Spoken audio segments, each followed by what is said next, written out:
আসসালামু আলাইকুম বন্ধুরা, আপনারা সবাই কেমন আছেন? আশা করি অনেক ভালো আছেন। আমরা যারা ফেসবুক ইউজ করি সবাই কিন্তু কম বেশি ফেসবুক স্টোরিতে 24 ঘন্টার জন্য ভিডিও কিংবা পিকচার অ্যাড করে থাকি। 24 ঘন্টা পর স্টোরিতে অ্যাড করা এই ভিডিও কিংবা পিকচারগুলো কোথায় চলে যায় তার কোনো হিসাব কিন্তু আমরা রাখি না। তো বন্ধুরা, আজকের ভিডিওতে আপনাদেরকে এমন একটা সেটিংস দেখাবো যে সেটিংসের মাধ্যমে আপনি 24 ঘন্টা কেন আজীবনের জন্য আপনার স্টোরিতে অ্যাড করা ভিডিও কিংবা পিকচারগুলো আপনার প্রোফাইলের মধ্যে স্টোরি হাইলাইট আকারে রেখে দিতে পারবেন। পরবর্তীতে যখন আপনার ফ্রেন্ড বা যে কেউ আপনার প্রোফাইলের মধ্যে প্রবেশ করবে তখন তারা আপনার স্টোরিগুলো দেখতে পারবে। তো এই বিষয়টা নিয়ে বিস্তারিত জানতে চাইলে আপনাদেরকে ভিডিওটা শেষ পর্যন্ত দেখতে হবে। আর ভিডিওটা ভালো লাগলে একটা লাইক দিয়ে যাবেন, চ্যানেলটা সাবস্ক্রাইব করে পাশের বেল আইকনটা চেপে রাখবেন যাতে এরকম নতুন ভিডিও আপলোড করার সাথে সাথে আপনার কাছে নোটিফিকেশন চলে যায়।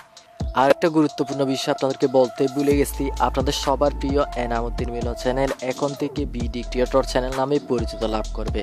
আশা করি অতীত দিনগুলোতে আপনাদের কাছ থেকে যে পরিমাণে ভালোবাসা পেয়েছি ভবিষ্যৎ দিনগুলোতে এর চেয়ে বেশি পরিমাণে ভালোবাসা পাবো। আমার চ্যানেলটার নাম পরিবর্তন করলেও কিন্তু আমি পরিবর্তন হয় না। আপনার জন্য এরকমই নতুন এবং ইন্টারেস্টিং ভিডিও নিয়ে আসার চেষ্টা করব। আশা করি আপনারা আমার চ্যানেলটার পাশে থাকবেন। তো বন্ধুরা, আর দেরি না করে চলুন ভিডিওটা শুরু করা যাক। তো বন্ধুরা, আপনার প্রোফাইলে যদি আপনি স্টোরি হাইলাইট অপশনটা অন করতে চান তাহলে আপনাকে 3 ডট লাইনের উপরে ক্লিক করতে হবে। 3 ডট লাইনের উপরে ক্লিক করার পর আপনি উপরে একটু সোয়াইপ আপ করবেন। সোয়াইপ আপ করলে এখানে দেখতে পাচ্ছেন সেটিংস অ্যান্ড প্রাইভেসি নামে একটা অপশন দেওয়া আছে। আপনি সিম্পলি ওটার উপরে ক্লিক করবেন, দেন সেটিংসের উপরে ক্লিক করবেন। সেটিংসের উপরে ক্লিক করলে দেখতে পাচ্ছেন এখানে নতুন একটা পেজ ওপেন হয়ে গেছে। তো এখানে আপনি আবারও উপরে একটু সোয়াইপ আপ করবেন।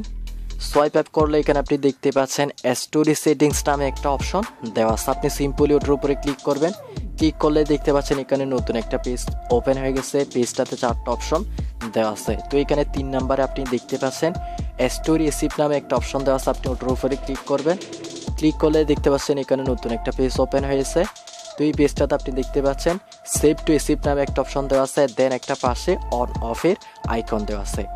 আইকনটা যদি আপনার অফ থাকে তাহলে আপনি অন করে দিবেন, আর যদি অন থাকে তাহলে তো ভালোই কথা। অন করে দেওয়ার পর আপনি ব্যাক দিবেন। ব্যাক দেওয়ার পর আপনি 1 নম্বরে দেখতে পাচ্ছেন স্টোরি প্রাইভেসি নামে একটা অপশন দেওয়া আছে। আপনি সিম্পলি ওটার উপরে ক্লিক করবেন।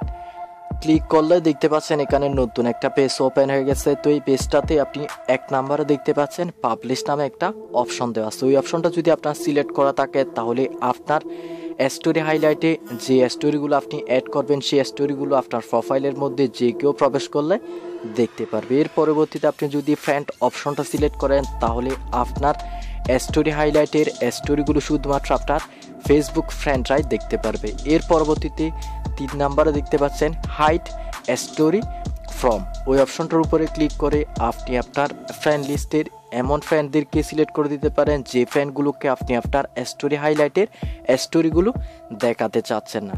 এর পরবর্তীতে 4র্থ নাম্বার অপশনটা হচ্ছে কাস্টম, ওই অপশনটার উপরে সিলেক্ট করে আপনার ফ্রেন্ড লিস্টের এমন স্পেসিফিক ফ্রেন্ডগুলোকে আপনি সিলেক্ট করে দিতে পারেন যে ফ্রেন্ডগুলোকেই শুধুমাত্র আপনি আপনার স্টোরি হাইলাইটের স্টোরিগুলো দেখাতে চাচ্ছেন, বাকিদেরকে আপনি আপনার স্টোরি হাইলাইটের স্টোরিগুলো দেখাতে চাচ্ছেন না।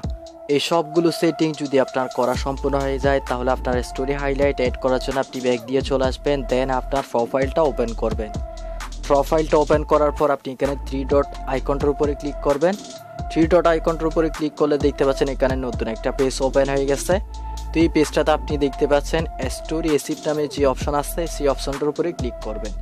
ক্লিক করলে আপনার স্টোরিতে আপনি অতীতে যে স্টোরিগুলো অ্যাড করেছেন সেই সব স্টোরিগুলো আপনি দেখতে পারবেন। তো আপনি স্টোরি হাইলাইটে যদি আপনি স্টোরি অ্যাড করতে চান তাহলে সর্বপ্রথম আপনার ফেসবুকে আপনি স্টোরি আপলোড করবেন, দেন আপনি আপনার স্টোরি হাইলাইটে সেই স্টোরিগুলো অ্যাড করতে পারবেন। তো এখান থেকে আমি অতীতে যে স্টোরিগুলো অ্যাড করেছিলাম সেখান থেকে আমি একটা পিকচার স্টোরি হাইলাইটে অ্যাড করার জন্য আমি উপরে 3 ডট লাইনের উপরে ক্লিক করলাম। 3 ডট লাইনের উপরে ক্লিক করলে দেখতে পাচ্ছেন নিচে একটা অপশন চলে আসে ক্রিয়েট ফিউচার নামে। তো আপনি সিম্পলি ওটার উপরে ক্লিক করবেন। ক্লিক করার পর এখানে আপনি আপনার স্টোরিতে অতীতে অ্যাড করা এমন একটা পিকচার সিলেক্ট করে দিবেন। সিলেক্ট করে দেওয়ার পর আপনাকে এখানে আপনার স্টোরি হাইলাইটের জন্য একটা টাইটেল দিতে হবে। তো আমার ইউটিউবের একটা যেহেতু পিকচার আমি সিলেক্ট করেছি তো আমি টাইটেলটা ইউটিউব দিয়ে দিলাম। তো তো ইউটিউব টাইপ করে দেওয়ার পর নিচে আপনি দেখতে পাচ্ছেন সেভ নামে একটা অপশন দেওয়া আছে, আপনি সিম্পলি ওটার উপরে ক্লিক করবেন।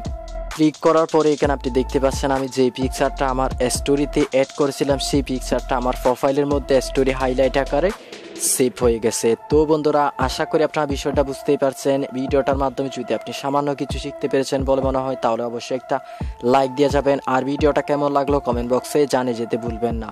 আজকের মতো এখানেই বিদায় নিচ্ছি, আগামী ভিডিও দেখার আমন্ত্রণ জানিয়ে ধন্যবাদ সবাইকে।